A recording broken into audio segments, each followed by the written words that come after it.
नाड़ी परीक्षा करने के लिए अंगूठे के मूल के आदि पश्चिम भाग के मध्य में जाओ और तीनों उंगलियों से नाड़ी परीक्षा करो। यानी 40-50 हजार साल पहले, कितना भी आप पहले कहें तो ये ज्ञान था।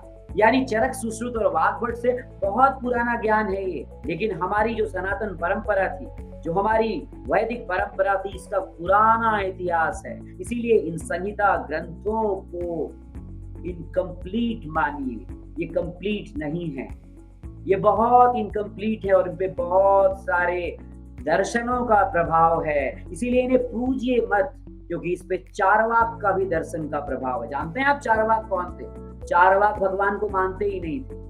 चारवाक कहते थे यावत जीवेत सुखम जीवेत ऋणम कृत्वा घृतम पिबेत। ये चारवाक कहते थे। आपको मालूम है आयुर्वेद में चारवाक के दर्शन का भी, नास्तिक दर्शन का भी प्रभाव है। अष्टांग संग्रह में बुद्ध दर्शन का प्रभाव। तो दर्शनों का विभिन्न समय में प्रभाव हुआ और ऐसे ही वैशेषिक दर्शन के एक प्रणेता थे जिनका नाम था कणाद। कणाद ने सबसे पहले नाड़ी परीक्षा के बारे में उल्लेख किया है। कणाद भी ये कहते हैं कि मेरे आराध्य शिव हैं, जिनसे मैंने नाड़ी परीक्षा सीखा। जानते हैं आप? लेकिन आप आयुर्वेद में कहीं नहीं पढ़ते होंगे। आयुर्वेद का उद्गम कहाँ से पढ़ते हैं आप? ब्रह्मा, दक्ष प्रजापति, अश्विनी कुमार, इंद्र, भारद्वाज, यही तो पढ़ते हैं ना।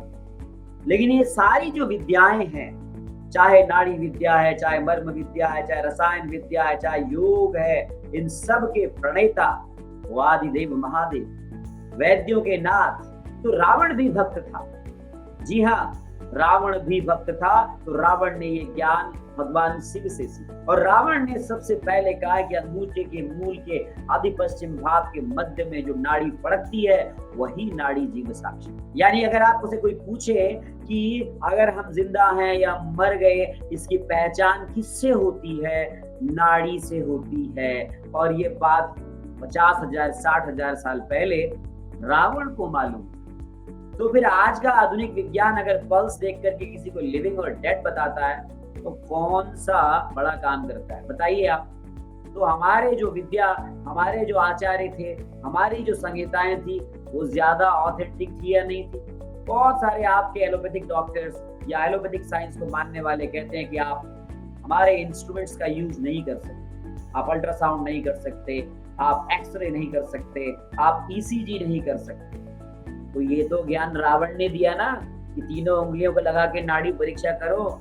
तो फिर इस पर पेटेंट किसका होना चाहिए? यानी हमारा पेटेंट है इस पे। हाँ, इस पे हमारा पेटेंट।